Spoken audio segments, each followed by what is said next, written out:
آج P T I کو supreme court of Pakistan سے 2 خوشخبریاں ملی ہیں، الیکشن کمیشن کو منہ کی کھانی پڑی ہے، کیا کہتے ہیں؟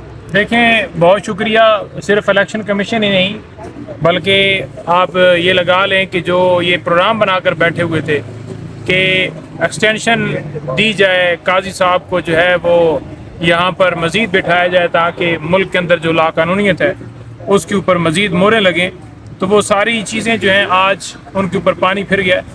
آج سپریم کورٹ نے بڑا ایک اچھا فیصلہ دیا ہے جس میں انہوں نے پشاور ہائی کورٹ کا اور الیکشن کمیشن کا فیصلہ دونوں جو ہیں وہ معطل کیے ہیں، اور ساتھ میں یہ بھی کہا ہے کہ جو یہ ممبران ہیں جو مخصوص نشستوں والے یہ ووٹ بھی نہیں کاسٹ کر سکیں، یعنی کہ جو سنی اتحاد کونسل کی سیٹیں جو ہیں پی ٹی آئی کی بیسیکلی سیٹیں وہ دوسری جماعتوں کو دی گئی تھیں، وہ اب ووٹ کاسٹ نہیں کر سکیں گے. جو یہ کلیم کر رہے تھے کہ 2/3 میجورٹی جو ہے وہ ان کی ہے اور یہ آئینی ترمیم کریں گے، لہٰذا ان کا وہ چیپٹر جو ہے وہ کلوز ہوا ہے. اور دوسرے نمبر پر آج یہاں پر اسلام آباد ہائی کورٹ میں ایک تو سائفر کیس کی اور ایک نیب القادر ٹرسٹ بیل کی سماعت تھی. ضمانت جو ہے اس کو ملتوی کر دیا گیا، ضمانت جو ہے اس کو ملتوی کیا گیا ہے لسٹ کینسل کر کے، اور عدالت میں چیف صاحب یہ فرما رہے ہیں کہ ان کی طبیعت ناساز تھی، اس وجہ سے سماعت جو ہے ہم پرسوں کے لیے فکس کر دیتے ہیں. تو پہلی بات تو یہ ہے کہ اگر آپ کی طبیعت ناساز تھی تو پھر سائفر میں کیوں بیٹھے ہوئے ہیں، اور دوسری بات یہ ہے کہ یہ صرف اور صرف لٹکانے کے بہانے ہیں. کبھی جج اویلیبل نہیں ہے، کبھی وکیل صاحب کا پیٹ خراب ہے، کبھی وکیل صاحب کو اطلاع نہیں ہے. بیسیکلی مقصد یہ ہے کہ خان صاحب کو اندر رکھا جائے. اور سیکنڈ، سائفر کیس کی سماعت ہے، مجھے نہیں لگتا کہ آج بھی اس کیس کے اندر سماعت ختم ہو، کیونکہ ایک نقطے کے اوپر 1 گھنٹہ جو ہے وہ بحث کی جاتی ہے اور اگلے دن پھر وہی نقطہ وہیں سے شروع کیا جاتا ہے. 2 بجے سماعت کا ٹائم ہوتا ہے اور 3:30 بجے جا کر سماعت شروع ہوتی ہے. اور سائفر کیس کے بعد عدت والا کیس وہ بھی بڑا اہم کیس ہے، اور یہ تینوں کیسز ایسے ہیں جن میں خان صاحب کی گرفتاری ہے. عدت والے کیس میں بھی بہانے بنائے جا رہے ہیں. عدت والے کیس کی سماعت جو ہے وہ اس کے اندر کیا یہ ہے کہ ایک جو وہ خاور مانکا کا وکیل ہے وہ خود تو آیا نہیں، اور اس نے ایک بی ٹیم بھیج دی جو جا کر جج کے اوپر عدم اعتماد انہوں نے کر دیا اور یہ کہا کہ وہ کیس کی سماعت نہ کریں کیونکہ بہت زیادہ ان کی ہمدردیاں ہیں. جج صاحب نے کہا ہمدردیاں مجھے دکھائیں تو صحیح کون سی ہیں، کوئی فیصلہ، کوئی آرڈر، کوئی بات تو ہو نا، لیکن نہ کوئی فیصلہ ہے، نہ کوئی آرڈر ہے، نہ کوئی ہمدردی سامنے نظر آ رہی ہے. صرف اور صرف بہانے ہیں، صرف اور صرف بہانے ہیں کہ بشرا بی بی صاحبہ کو، خان صاحب کو، یا شاہ محمود قریشی صاحب کو، پرویز الہی کو، یا کسی کو بھی انصاف نہ دیا جائے. وہ اندر ہیں. آپ نے الیکشن کے اندر دھاندلی کر لی، آپ نے ہماری سیٹوں کے اوپر ڈاکہ ڈال لیا، آپ نے بلے کا نشان چھینا، آپ نے عمران خان صاحب کو نائل قرار دیا اور وہ درخواست آج تک نہیں لگی. 9 مئی کے حوالے سے 25 مئی سال ہونے والا ہے. جوڈیشل کمیشن کی استدعا ہم نے کی ہوئی ہے، ابھی تک اس کے اوپر سماعت فکس نہیں کی گئی. ہماری درخواستیں پینڈنگ رکھی جاتی ہیں، ٹارگٹ صرف خان صاحب ہے.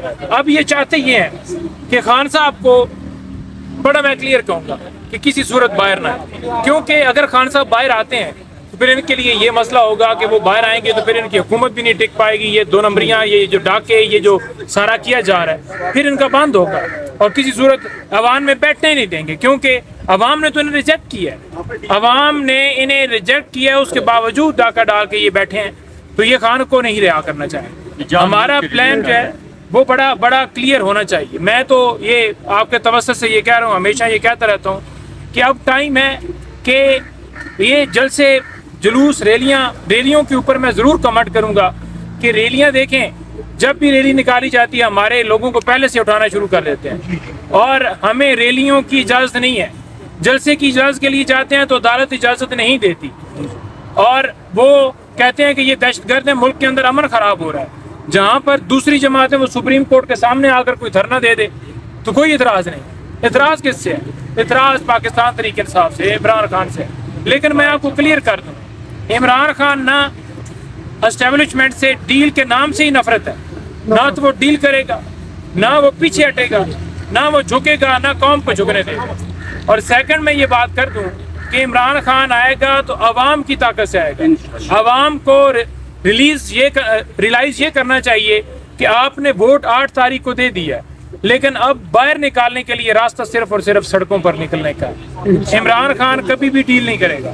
عمران خان ڈیل کے نام سے نفرت ہے۔ جب بھی ڈیل کی بات کی جاتی ہے عمران خان کا دو ٹوک جواب ہوتا ہے کیپسول کی بات، اور انہوں نے کہا ہمیشہ کہ میں کوئی چور ڈاکو، میری کوئی کمزوریاں نہیں ہیں، میں کیوں ڈیل کروں گا ان سے۔ ڈیل اور بات چیت ہوتی ہے، اس میں فرق ہوتا ہے۔ بات چیت کے حوالے سے خان صاحب نے ضرور کہا تھا کہ آپ ان سے بات کریں، اور وہ بھی انہوں نے یہ نہیں کہا تھا کہ اسٹیبلشمنٹ سے ہم کو ڈیل کریں گے یا کوئی اسٹیبلشمنٹ سے ہماری بات چل رہی ہے یا کچھ بھی۔ یہ صرف ایک ڈھونگ رچایا جا رہا ہے، ایک غلط بیانی کی جا رہی ہے، اور ہر روز سوشل میڈیا کے اوپر پراپیگنڈا ہے۔ پروگراموں کے اندر بیٹھ کے ہم سے پوچھتے ہیں جی خان صاحب تو کہتے تھے کہ اسٹیبلشمنٹ کو سیاسی معاملات میں مداخلت نہیں کرنی چاہیے، تو اب خان صاحب خود ہی کہہ رہے ہیں کہ جی ٹھیک ہے جی ہم ڈیل کریں گے، بات کریں گے تو ان سے کریں گے۔ تو یہ تمام خبروں کی ہم تردید کرتے ہیں، یہ جھوٹے پراپیگنڈے ہیں، فیک پراپیگنڈے ہیں، کوئی ان کا صداقت کے ساتھ کوئی تعلق نہیں۔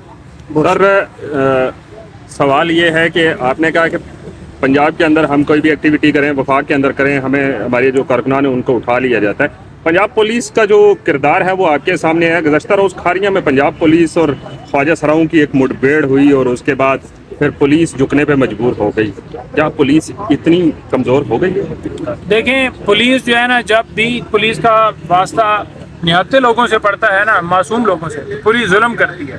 اور جب پولیس کا واسطہ جو ہے نا وہ ایجنسی سے پڑ جائے، کسی فوجی سے پڑ جائے، تو پھر وہ معافیاں مانگتے ہیں الٹا کہ نہیں جی نہیں، غلطی آپ کی نہیں ہے، ہماری ہے، ہمارا وہ بے شک۔ خواجہ سراؤں کی کون سی ایجنسی ہے؟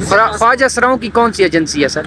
دیکھیں خواجہ سراؤں کے اوپر تو میں وہ مریم نواز زیادہ بہتر بتا سکتی ہیں کہ وہ کون سی ایجنسی بتائے سر، ہے جی۔ یا کوئی ایجنسی اگر سپورٹ کر رہی ہے آپ کے علم میں ہے تو وہ بھی بتائیے سر۔ ایجنسی میں تو نہیں کہہ سکتا کہ کون سی ان کو سپورٹ کر رہی ہے، لیکن مریم نواز سے پوچھیں کہ خواجہ سراؤں کے سامنے کیا ہوا ہے، اور ان سے پوچھیں کہ آپ جو وردی یہ پہن کے اور ٹک ٹاکیں بناتی ہیں، ابھی تک تو ان کے اوپر ایف آئی آر درج ہو جانی چاہیے تھی، کیونکہ تعزیرات پاکستان کے تحت کوئی بندہ بھی اگر وردی استعمال کرتا ہے تو یہ جرم ہے، اور ان کے اوپر جو ہے وہ ایف آئی آر درج ہونی چاہیے تھی، لیکن آج تک نہیں ہوئی۔ سر ان کا اس پہ بیان ہے کہ اعزازی طور پر آپ ورزی پہن سکتے ہیں، مطلب اعزازی طور پر کسی بندے کو۔ لکشمی دیوی جو ہیں وہ تو روزانہ ایسے بیان دیتی رہتی ہیں۔ گزشتہ روز انہوں نے ڈاکٹرز کا ایک وہ اوور پہن کے ہاسپٹل کا وزٹ بھی کیا۔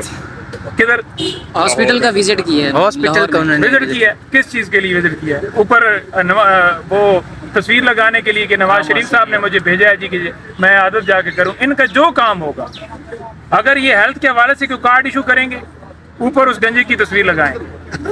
اگر یہ ہاسپٹل کا کوئی افتتاح کریں گے تو وہاں پر بھی وہ تلسمی سر والے جو ہے نا وہ اپنی تصویر ان کی لگانا ضروری ہے۔ عوام کا پیسہ ہے، آپ نے مذاق بنا دیا۔ عوام کے پیسے کو آپ اپنے پرسنل بینیفٹ کے لیے کیسے استعمال کر سکتے ہیں؟ اگر آپ نے کوئی کام اچھا کرنا ہے، ٹھیک ہے، اب یہ ہائی کورٹ فار ایگزامپل ہو، یہاں پر بھی نواز شریف کی تصویر لگا دیں، سپریم کورٹ پہ بھی لگا دیں کہ بلڈنگ اس نے بنائی۔ پیسہ عوام کا ہے، کوئی اپنے جیب سے لگاؤ نا، تو پھر اپنی لگا لو، کسی کے اوپر تصویر لگا لو۔ یہ تو اب میرا خیال میں قبروں کو بھی نہیں چھوڑنے والے، جہاں پر کوئی قبر بنے گی وہاں پر بھی تصویر لگا دیں کہ وہ سر کچے میں جو کچھ ہو رہا ہے، کچے کا دورہ ابھی تک نہیں کیا، اس کے لیے کوئی مشورہ دیں گے مریم نواز کو؟ دیکھیں وہ پکے کا دورہ نہیں کر پا رہی، کچے کو اس نے کیا کرنا ہے، ٹھیک ہے۔ 9 مئی کیسے منائیں گے سر؟ پکے کے اوپر وہ نہ کر، کچے کے جو ڈاکو ہیں نا، سب سے پہلے تو اپنے ڈاکو کو پکڑے نا، اور خود جو ڈاکو میں خود سرنڈر کریں، تو پھر کچے کے ڈاکو کو۔